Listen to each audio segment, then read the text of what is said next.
사랑하는 성도 여러분, 우리는 계속해서 마태복음을 통해서 하나님의 말씀을 보는데 여러분 생각보다 이 말씀이 어렵다는 것을 여러분 느끼실 것입니다.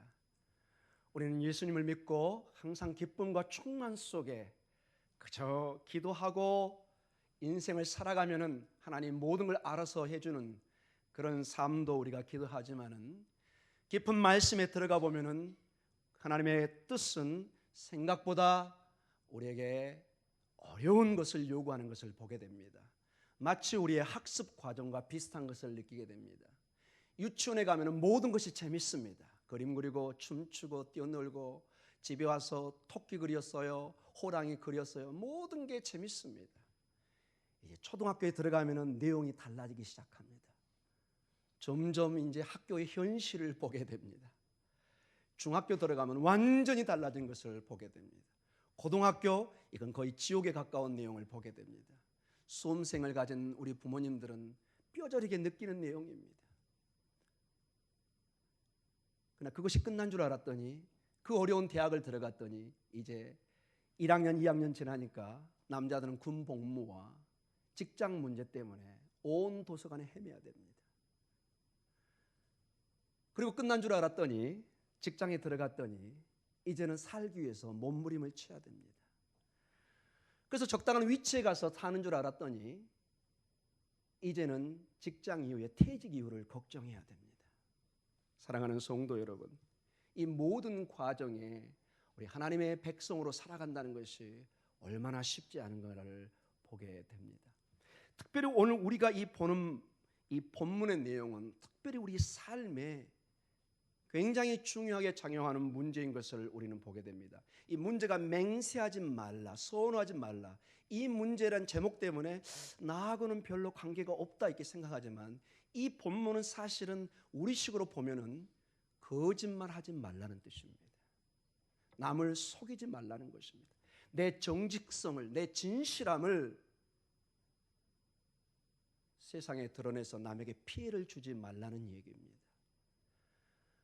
우리 교계에서 나름대로 존경을 받는 한 장로님 겸 교수님이 계십니다. 지금 은퇴하셨지만 연세가 많으셔서 손봉호 교수님이라는 분이 계십니다. 여러분 아마 이름을 들어보신 분도 계실 것입니다. 이 손봉호 교수님이 우리의 삶을 한마디로 이렇게 정의한 걸 들을 때 제가 굉장히 공감을 하고 도전을 받았습니다.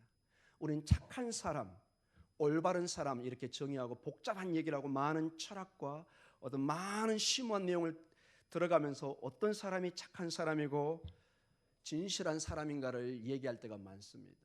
이 손봉호 교수님의 결론은 간단합니다. 남에게 피해를 주지 않는 사람입니다. 어떤 사람이라고요? 남에게 피해를 주지 않는 사람입니다. 최소한의 한 인생으로 살아가면서 남에게 피해를 주지 않는 사람. 내 이익 때문에 남의 이익을 뺏어와서 남에게 피눈물을 흘리게 하는 것, 이것은 착한 사람이 아니라는 것입니다. 이것을 이분은 그대로 신앙 안으로 적용을 했습니다. 거짓말을 통해서 남을 속여가면서까지 남에게 피해를 주는 사람은 신앙인의 자세가 아니라고 간단하게 정의를 내렸습니다. 여러분은 어떻게 생각하십니까? 저는 굉장히 공감이 가고 마음에 와닿는 내용이라고 생각을 합니다. 이 사회를 보고 우리 공동체를 한번 봐보십시오. 모든 여러분 방송을 한번 봐보십시오. 방송의 거의 3분의 2가 어떨 때는 남에게 피해를 준 사람들의 죄성이 드러나는 부끄러운 모습을 보게 됩니다. 조금만 이 예수님의 말씀을 심각하게 받아들였다면 자기의 평생에 그렇게 후회할 일을 함부로 하지 않았을 것입니다. 이 맹세하지 말라는 이 본문의 말씀을 약속을 지키는 사람, 거짓말을 하지 않는 사람이라는 좀 쉬운 표현으로 우리가 풀이하면서 이 본문을 접근해 갔으면 좋겠습니다.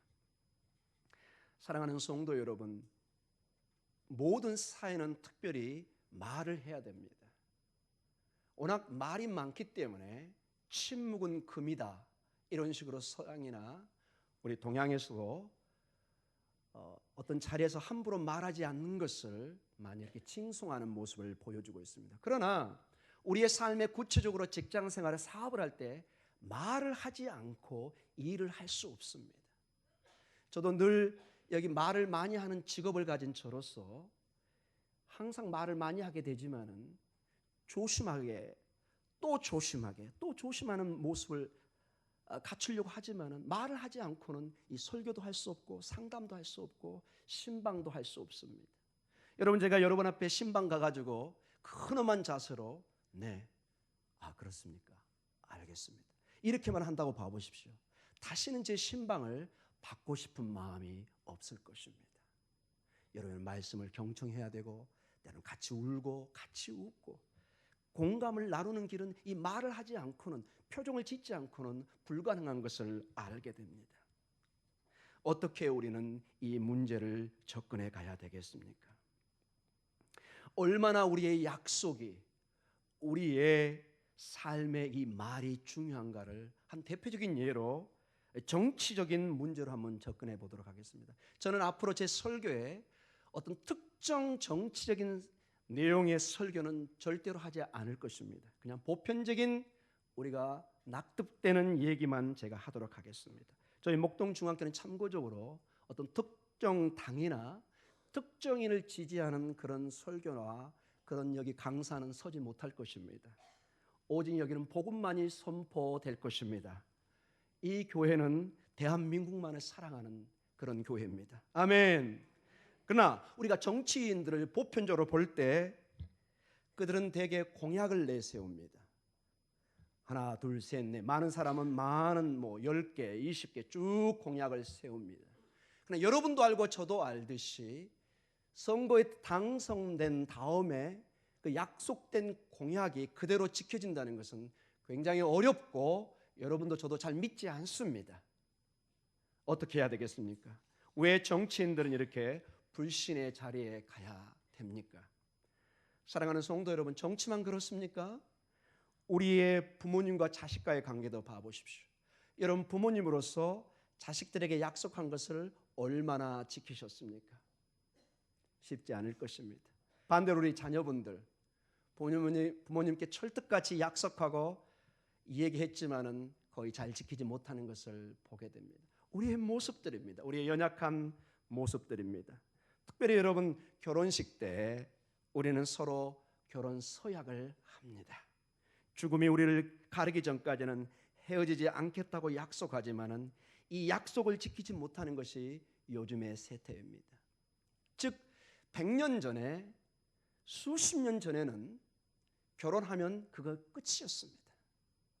죽기 전에는 그냥 그 집안의 귀신이 되는 것입니다. 죄송합니다. 강단에서 귀신 얘기가 나왔는데 그만큼 우리는 그게 그 말에 책임을 졌습니다.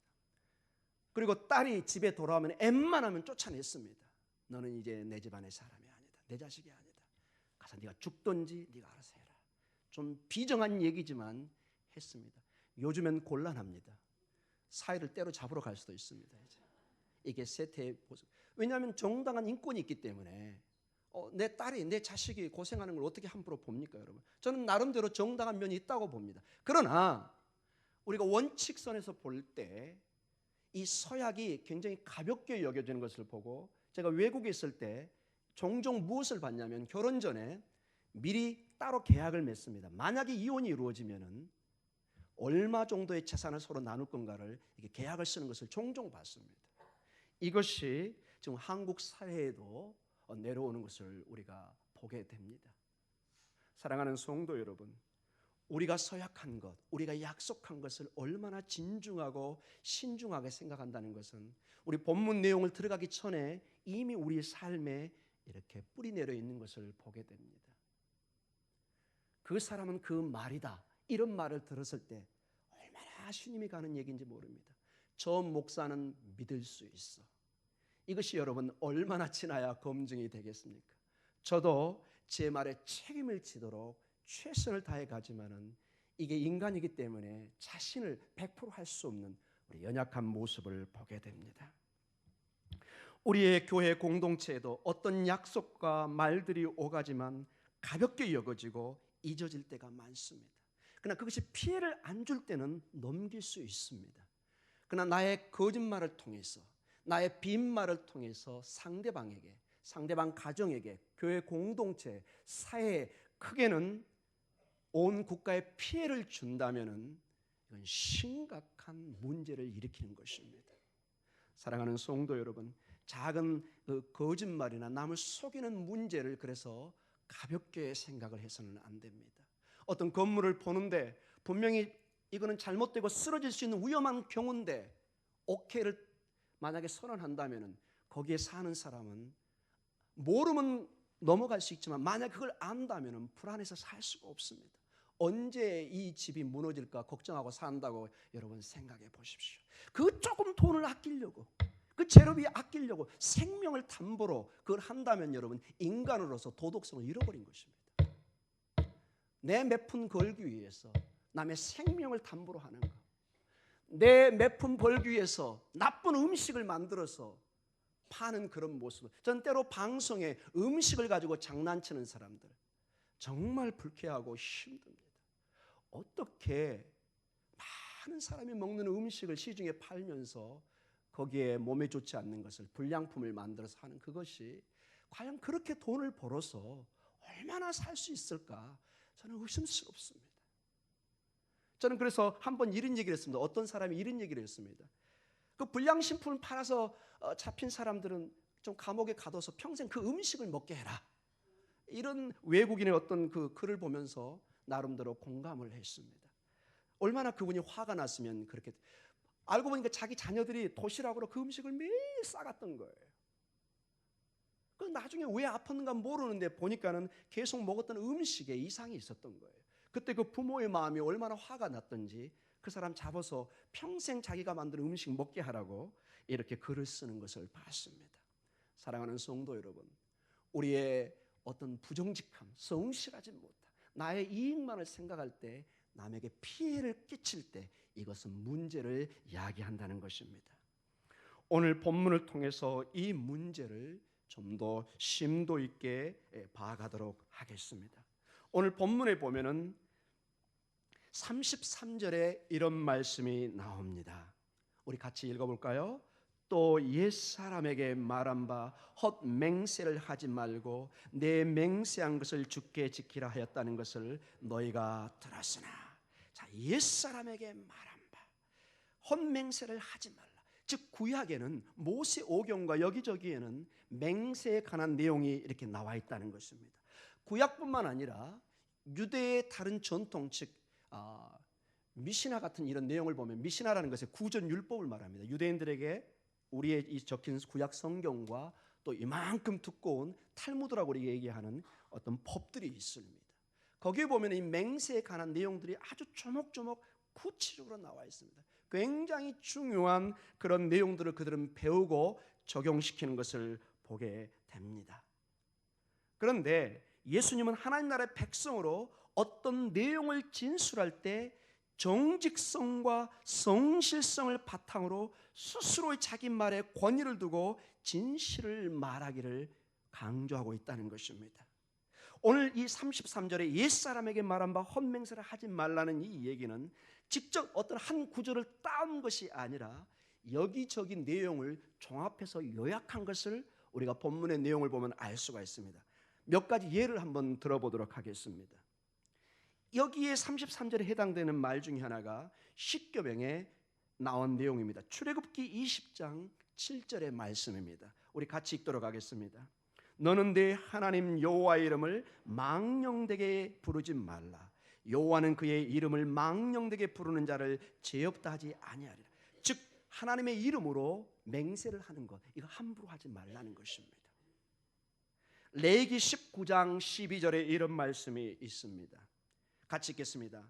너희는 내 이름으로 거짓 맹세함으로 내 하나님의 이름을 욕되게 하지 말라. 나는 여호와이니라.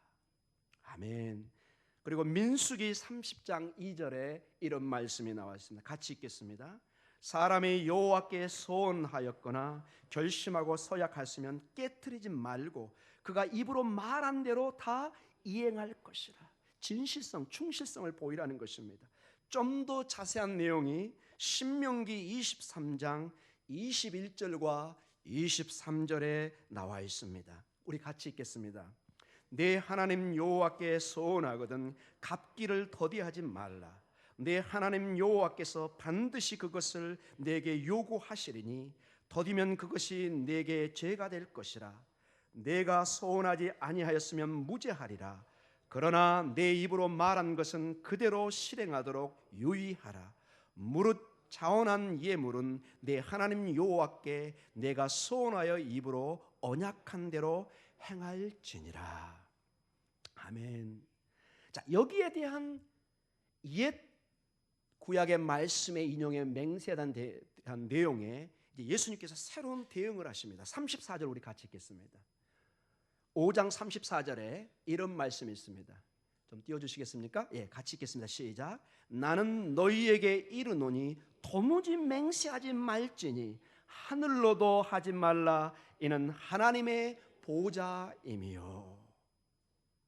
자, 여러분, 여기 놀라운 예수님의 응답이 나옵니다. 맹세나 소원이 보편하던 문화와 사회 통념에서, 즉 구약 세계와 이 유대 이 미시나나 이 그들의 생활을 보면은 이 소원과 맹세는 아주 생활의 기본이었습니다. 중요한 부분이었습니다. 근데 주님이 어떤 면에서 뜬금없는 소리 같은 내용을 합니다. 맹세하지 마라. 이 통념에 벗어나는 그런 명령을 하고 있다는 것에 놀람을 주고 있습니다. 그러나 여기서 우리가 먼저 짚고 넘어가야 할 것은 예수님께서는 맹세 자체를 반대하지 않았다는 것입니다. 오히려 하나님께서 맹세를 만드시고 신약 구약뿐만 아니라 신약 성경에도 이 맹세를 통해서 어떤 진실성을, 하나님의 진실성을 드러내는 것을 보여주고 있습니다. 그 예로 히브리서 7장 20절과 22절에 이런 말씀이 있습니다. 같이 한번 읽어보겠습니다. 또 예수께서 제사장이 되신 것은 맹세 없이 된 것이 아니니 그들은 맹세 없이 제사장이 되었으되 오직 예수는 자기에게 말씀하신 이로 말미암아 맹세로 되신 것이라. 주께서 맹세하시고 뉘우치지 아니하시리니 내가 영원히 제사장이라 하셨도다. 이와 같이 예수는 더 좋은 언약의 보증이 되셨습니다. 언약의 보증, 약속이 됐다는 것입니다. 로마서 1장 9절에 또한 이런 말씀이 나옵니다.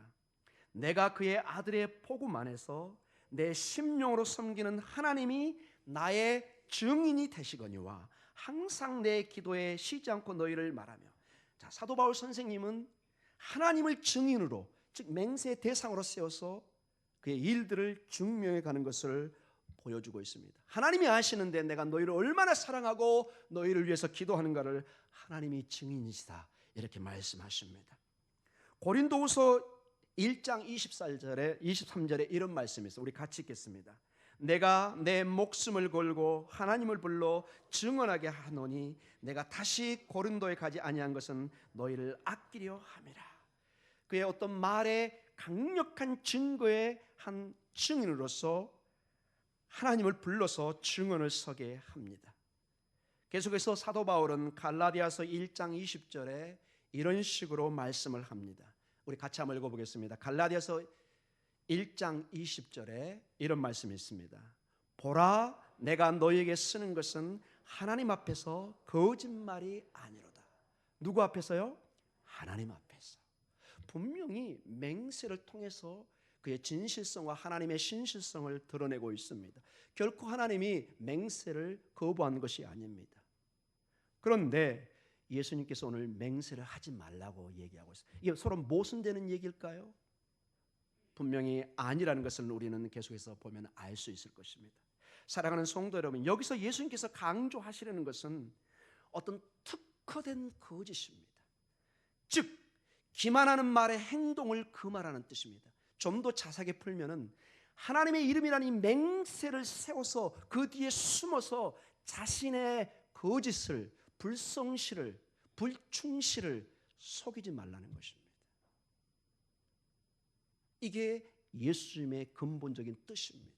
맹세 자체가 나쁘다는 것이 아니라 자신이 지금 불의한 일을 하고 있는데, 지금 부정한 일을 하고 있는데 하나님 앞에 바른 삶이 아닌데 어떤 일이 닥쳤을 때 하나님이 나의 증인입니다, 나는 거짓말하지 않았어요, 이렇게 나를 둘러서 얘기할 때 거기에 심각한 하나님 앞에 문제가 일어나기 시작한다는 것입니다. 이게 간단히 우리 가정에서나 이렇게 이루어지면 이게 쉽게 끝날 수 있는 문제지만은 이게 어떤 중요한 법정 싸움이나 어떤 사람의 생명이 오가는 그곳에 이런 거짓 증언을 해버리면은 얼마나 심각한, 그 생명이 만약에 사형으로 죽는다면 다시는 그 무죄한 사람을 돌이킬 수가 없는 것입니다. 이런 심각한 영향을 줄 수 있다는 것입니다. 자, 다시 한번 우리 5장 34절을 다시 한번 보도록 하겠습니다. 34절과 35절에 맹세를 하지 말라고 하는데 어디에 근거를 두고 맹세하지 말라는 구체적인 내용이 나옵니다. 한번 같이 한번 읽어보겠습니다. 시작. 나는 너희에게 이르노니 도무지 맹세하지 말지니 하늘로도 하지 말라 이는 하나님의 보좌임이요 땅으로도 하지 말라 이는 하나님의 발등상이며 예루살렘으로도 하지 말라 이는 큰 임금의 성이라. 아멘. 여기에 하늘과 땅과 예루살렘이 나와 있습니다. 구약의 성경과 유대 문헌을 보면 이 세 가지는 항상 맹세의 하나의 근거를 가지는 중요한 어떤 장소와 위치입니다. 하늘을 두고 맹세하노니, 우리도 그런 얘기를 하죠. 내가 하늘을 두고 맹세하노니, 또는 땅을 두고도 맹세를 합니다. 거룩한 약속의 땅을 두고 이렇게 말을 하고, 특별히 예루살렘은 특별히 맹세의 하나의 보증으로 많이 사용했습니다. 내가 시온을 두고 맹세하노니, 예루살렘을 두고 왜냐? 거기에 성전이 있었기 때문에 하나님의 임재 쉐키나를 통해서 자기를 증명하려고 하는 그런 모습을 보게 되는데, 이스라엘 사회에서 전통적으로 맹세나 서원을 할 때 가장 자주 사용했던 대상이 하늘과 땅과 예루살렘이었습니다. 그런데 이것은 잘못된 행동인 것이 하나님의 초월적인 권리를 우리 피조물들이 침범하는 것이나 마찬가지인 것입니다. 즉 이것은 마치 하나님을 강요해서 우리 자신들의 생각을 지지해 달라는 것과 동일한 효과를 나타내고 있는 것입니다. 자, 이제 하늘을 통해서 한번 보도록 하겠습니다. 하늘은 하나님의 보좌로 오늘 나옵니다. 즉 하늘은 하나님의 고유의 것이고 우리의 것이 아니라는 것입니다. 내가 하늘에 계신 그 하나님을 어떤 조작을 해서 나의 어떤 이익으로 사용할 수 있는 그 존재가 아니라는 것입니다. 그분은 절대적인 하늘에 계신 하나님, 나와 구별된 분입니다. 내가 함부로 그분을 이용해서 내 거짓말을 증명하는 곳에 사용할 분이 아니라는 것입니다. 시편 11편 4절에 이런 말씀이 나옵니다. 같이 한번 읽어볼까요?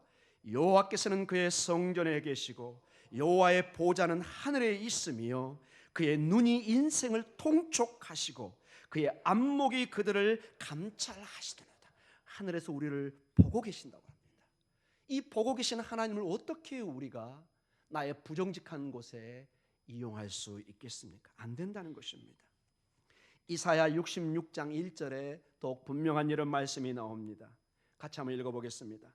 여호와께서 이와 같이 말씀하시되 하늘은 나의 보좌요 땅은 나의 발판이니 너희가 나를 위하여 무슨 집을 지으랴 내가 안식할 처소가 어디랴.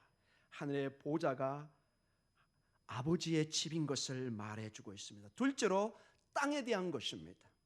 땅도 결국 하나님께로 향합니다. 왜냐하면 하나님께서 땅을 창조하셨고 이 땅은 하나님의 것입니다. 그래서 여러분 참고적으로 우리나라는 부동산을 하면 내 땅이라고 그러죠. 내 땅. 근데 이스라엘은 내 땅이 없습니다. 모든 소유가 국가 소유입니다. 그래서 국가로부터 50년씩 임차를 합니다. 그래서 재밌는 게 이스라엘은 부동산 투기가 없습니다. 여기 부동산을 많이 가시신 분들은 이스라엘에 갈 생각을 전혀 할 수가 없는, 성경대로 거기는 통일하게 합니다. 땅은 하나님의 소유이기 때문에 누구도 개인이 소유할 수 있는 대상이 아니라고 아예 못을 박아버렸습니다.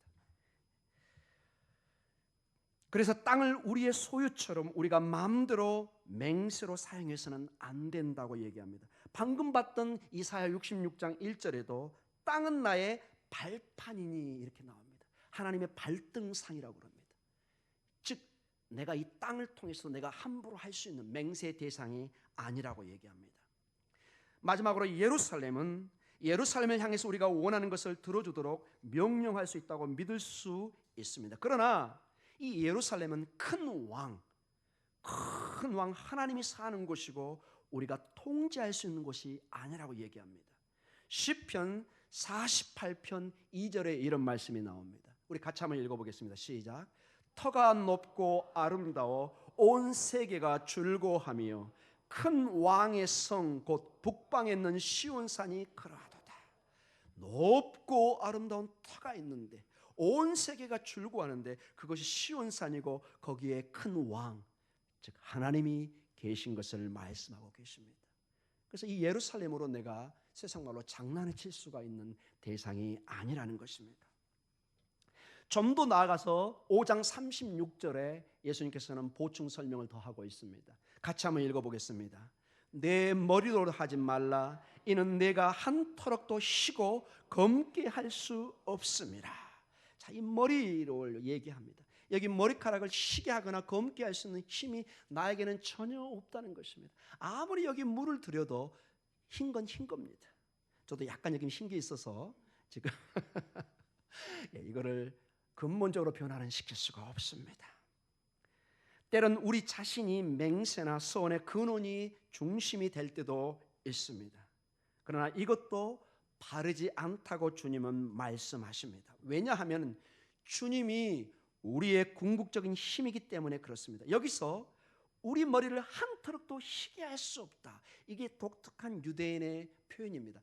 이 머리가 희다는 얘기는 유대인들에게 자켄이라는 단어를 씁니다. 이 장로란 뜻인데 나이가 많은 사람을 얘기합니다. 항상 지혜와 항상 우리에게 이렇게 상담을 해줄 수 있는 어떤 지방의 유지나 어른과 같은 존재를 자켄이라고 얘기합니다. 즉 여기에 흰 수염이 나와 있고 흰 이게 연세가 드셔서 이 모든 것은 나이 든 사람의 지혜를 말합니다. 즉 하나님이 축복한 자켄 이 사람을 얘기합니다. 또 검은 것은 젊은이의 힘을 얘기합니다. 우리가 머리가 검다는 것은 아직 젊음이 있다는 것을 표현합니다. 즉 우리에게 지혜를 주시는 것과 우리에게 젊음의 생명을 주는 것, 이 모든 것은 하나님의 주권 속에 있다는 것입니다. 아무리 우리가 젊지만 하나님의 건강을 뺏어가 버리면 그 누구도 바로 설 수가 없는 것입니다. 아무리 우리가 나이가 들고 지혜를 쌓아도 하나님이 지혜를 뺏어가 버리면 우리는 바른 정신을 가질 수 없는 것을 너무나 잘 알고 있습니다. 사랑하는 성도 여러분, 이제 37절에 주님이 마지막 우리에게 결단의 태도를 요구하십니다. 우리 5장 37절을 같이 읽겠습니다. 시작. 오직 너의 말은 옳다 옳다 아니라 아니라 하라. 이에서 지나는 것은 악으로부터 나느니라. 아멘. Yes, no. 네, 아니요. 이런 근본적인 자세로 나가라는, 마치 법정처럼 얘기합니다. 법정에서 여러분 마지막 선언할 때 죄가 있는 거 없는 거 할 때 설명을 많이 못 붙이게 합니다. 네, 아니요. 이것만은 요구하는 것을 우리는 많이 봅니다. 저는 법정을 가본 적은 없지만 방송에서 보면은 드라마나 그런 모습을 종종 보게 됩니다. 사랑하는 성도 여러분, 자, 이 말씀의 강조점은 우리말의 전적인 정직성과 진실을 담으라는 것입니다. Yes, no, 네, 아니요. 여기는 내 모든 인격을 걸라는 얘기입니다. 사랑하는 성도 여러분, 이제 결론적으로 말씀을 마쳐가겠습니다.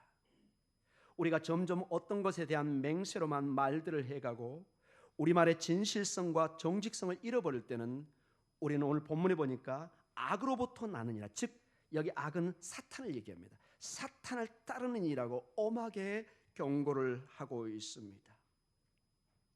근데 여러분, 이제 우리가 실질적인 면을 한번 보도록 하겠습니다. 우리의 삶의 약속과 소원, 맹세는 너무나 보편적으로 있습니다. 오늘 이 본문을 어떤 교단이나 어떤 사람은 극단적으로 이용해서 어떤 맹세도 하지 않습니다. 마치 어떤 특정 종교가 피를 중시하기 때문에 헌혈을 하지 않고 군대를 안 가는 그런 사람들이 있어서 국가의 법과 굉장히 이렇게 부딪히는 경우가 있고, 만약에 여러분 맹세를 하지 않는다면은 법정에서 여러분 만약에 이 맹세를 거부하면은 법정에 설 수가 없습니다. 여러분은 그 죄를 물을 수밖에 없는, 법정에서는 반드시 우리가 어떤 맹세를 해줘야 되는, 내 말이 진실하는 걸 손을 들어서 선언을 해줘야 됩니다. 군대에 복무할 때도 만약에 전쟁이 일어나면 목숨을 걸고 나라를 지키겠다는 맹세를 해줘야 됩니다. 이건 안 할 수가 없는 것입니다. 그리고 서두에도 얘기했지만 우린 결혼식 할 때 반드시 서약을 해야 됩니다. 가끔 좀 프리한 젊은 커플들이 맹세 없이 서약하는데 우리는 별로 화장하지 않습니다. 여러분. 서약이 없는 결혼, 글쎄요, 여러분 의심이 많이 가지 않습니까? 여러분, 지금은 좋아서 죽겠다고 그러는데 한 1년 지나면은 많이 떨어져서 걷는 것을 보게 됩니다. 더 이상 제가 이 얘기를 진행하지 않도록 하겠습니다. 사랑하는 성도 여러분, 우리 인간은 약합니다. 그 더운 여름에도 붙어 있지만은 얼마 지나지 않으면은 그 사랑이 식어서 더위를 느끼기 시작하고 떨어지기 시작합니다. 그래서 계약을 이게 그냥 쓰는 게 아니라 다 조상들이 만들어 놓은 지혜입니다. 계약에 서약을 하면은, 사인을 하면은 책임을 져야 되는 것입니다. 아멘. 여러분, 이것이 무너지면은 우리 사회는 유지될 수가 없어요. 이건 나쁜 것이 아닙니다. 아담과 하와가 타락하기 이전에 이 모든 것이 가능했지만 타락 이후로는 우리의 죄성이 아직도 남아있기 때문에 우리는 일상생활에서 소소한 약속들을 계약을 통해서 이루는 것입니다. 이게 나쁜 것이 아닙니다. 여러분, 필요한 것입니다. 구약 성경은 맹세를 허락하고 있습니다. 유대주의도 주다이즘에도 이 맹세는 아주 중요한 생활의 일부분인 것을 알게 됩니다. 그러나 예수님은 아주 놀랍게도 맹세가 우리 생활에 필요하지 않는 것처럼 언뜻 말하는 것처럼 보입니다. 그러나 정말로 예수님이 우리에게 주시고자 하는 그 메시지는 그 맹세 자체가 아닌 것입니다. 사랑하는 성도 여러분, 주님께서는 이렇게 얘기합니다. 내 사랑하는 아들과 딸들아, 맹세 뒤에, 즉 이 하나님의 이름으로 맹세 뒤에 너희가 숨어서 너희가 말한 것에 대한 책임을 맹세를 사용해서 회피하지 말라는 것입니다. 여러분, 이해가 되시죠? 여러분, 어떤 맹세라는 이름을 넣어가지고 자기가 하지도 못하는 것을 숨기려고 하는 그런 행동을 취하지 말라고 얘기하고 있습니다. 여러분이 사랑한다고 하면은 행동을 통해서 취해야 되는, 내 말과 내 행동이 일치되려고 노력하라는, 사실은 지금 21세기로 표현하면 그 말인 것입니다. 자꾸 어떤 이유를 들어서 너의 연약함 속에 일어나는 그 어떤 그 거짓과 부정직한 것을 자꾸 숨기려고 하지 마라. 그러면 너는 결국 사탄의 일을 할 수밖에 없고 가정이 깨지고 공동체가 깨지고 너로 말미암아 수많은 피해가 일어난다는 것입니다. 오히려 맹세할 필요 없이 너 자체가 인격체로서 너의 말이, 너의 약속이 보증수표가 되게 해라, 이 말입니다. 아멘. 더 이상 이제는 누구의 이름을 불려서 나를 보증할 필요가 없습니다. 이제 나는 하나님의 아들이고 딸들입니다. 하나님의 생명이 내가 있고 내 말이 내 보증수가 돼. I give you my word, 이렇게 얘기합니다. 영어에서는 내 말을 주겠다고 얘기합니다. 이 말이 이게 직역인데요, 내 말에 내가 책임을 지겠다고 얘기합니다. 여러분, 우리나라도 마찬가지지만은 자기 말의 신용을 잃어버리면 그 사람하고 사업을 같이 하기는 정말로 곤란합니다. 아침에 말했던 약속이 저녁에 흐트러지고 바뀐다면 어떻게 여러분 같이 가겠습니까? 사랑하는 성도 여러분, 사랑하는 우리 지체들이요, 여러분 자체가 신용이 되기를 원합니다. 여러분의 말이, 제 말이, 여기서 목사가 약속한 것을 부족하고 넘어지지만은 정말 몸부림치는 가운데 그것을 지키려고 최소한 노력하는 모습은 보여줘야 됩니다. 아멘. 여러분의 삶 속에 그냥 빈말로 하지 말고, 가장 한국에 와서 저도 그것을 이제 좀 배워서 안 좋은 버릇을 배웠는데, 밥 먹자고 약속을 합니다. 자, 밥 한 먹자. 아직 못 먹고 있는 사람이 많습니다. 제가 이 설교를 준비하면서 굉장히 어려움을 느꼈습니다. 특별히 저기 아내가 뒤에 있는데 여러분 다 속여도 가족은 못 속입니다. 제 설교를 듣고 얼마나 은혜를 받고 있는지 제가 잘 모르겠습니다. 사랑하는 성도 여러분, 가까운 사람들에게, 우리 공동체, 내가 신용이 될 수 있는 노력을 해야 될 것입니다. 그러나 여러분도 알고 저도 알고 얼마나 우리가 연약합니까? 넘어지고 또 넘어지고, 아빠가 약속할게 또 잊어버립니다. 엄마가 약속할게 또 잊어버립니다. 그래서 어떤 분이 저한테 이런 얘기를 했습니다. 굉장히 저한테는 통찰력 있는 얘기였습니다. 거의 담임 목사의 수준의 말이었습니다. 이런 말이었습니다. 목사님, 사람은 나쁘고 좋은 사람이 없어요. 환경이 그렇게 만들어요. 사랑하는 성도 여러분, 우리 환경이 때로는 나를 이렇게 나쁜 사람들로 만듭니다. 내가 정말 공수표를 날리게 할 수도 있습니다. 이것을 우리가 모두 인정하면서 우리가 깨달아야 되는 것은 이제 하나님의 은혜의 자리로 가야 된다는 것입니다. 하나님, 오늘 예수님을 통해서 이렇게 엄한 말씀을 주셨는데 저는 날마다 약속을 잘 지키질 못합니다. 작은 것이든 큰 것이든 늘 저는 연약한 존재입니다. 하나님, 자비와 긍휼로 용서해 주시옵소서. 사랑하는 아내를 더 사랑하게 해 주시옵소서. 사랑하는 남편을 더 사랑하게 해 주시옵소서. 내 교우들을 더 사랑하게 해 주시옵소서. 내 자식을, 내 가족을, 내 이웃을 좀 더 진심으로 사랑하게 해 주시옵소서. 내가 말한 것은 정말로 그렇게 될 수 있도록 최선을 다해 노력하게 해 주시옵소서. 이 약속들이 조금씩 이루어질 때 놀라운 변화가 있을 줄 믿습니다. 사랑하는 성도 여러분, 우리는 연약하지만 이 말씀을 주신 주님은 우리에게 강력한 복음의 능력을 주셨습니다. 복음은 가능하게 합니다. 우리는 할 수 없지만은 하나님의 복음의 능력은 부활의 능력이기 때문에 죽음에서 생명을 주셨던 능력입니다. 나는 할 수 없지만 이 겨울에 나를 통해서 상대방에게 따스한 마음을, 행동을 줄 수 있는 힘을 주십니다. 그동안은 혼자 먹었던 군밤을, 그동안 혼자 먹었던 고구마를 이제는 옆에 있는 내 이웃에게, 권사님에게, 집사님에게 나눠주는 놀라운 역사가 있을 줄 믿습니다. 제 수준은 군밤이고 고구마 순이지만 여러분 조금만 수준을 높이셔서 이제 나누는 삶을 가지십시오. 여러분, 모든 사회가 얼어붙고 특별히 제가 한국에 와서 너무 사랑하는 내 조국, 꿈에도 있지 않았던 내 조국에 와서 느끼는 거, 너무 우리나라가 잘 쓰고 고맙고 너무 감사하지만 한 가지 정말 제가 아쉬운 게, 우리의 마음이 너무나 경쟁 사회였기 때문에 서로가 서로를 너무 적으로 생각한다는 것입니다. 너무 나의 경쟁장으로만 생각하기 때문에 따스한 사랑이 식어가고 있습니다. 커피 한 잔을 나누고 빵 한 쪽을 나누고 군밤 하나를 나누는 것이 너무 익숙하지 않게 되어 있습니다.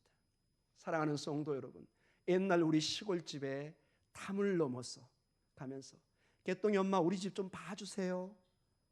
아멘. 요즘 그렇게 맡기고 가면 곤란한 경우가 많습니다. 사랑하는 성도 여러분, 개똥이라도 소똥이라도 우리가 다 믿고 최소한 우리 목동 중앙교회는 서로가 서로를 신뢰하고 서로의 따스한 사랑이 넘치는 귀한 공동체가 되기를 주님의 이름으로 축복하며 기도드립니다.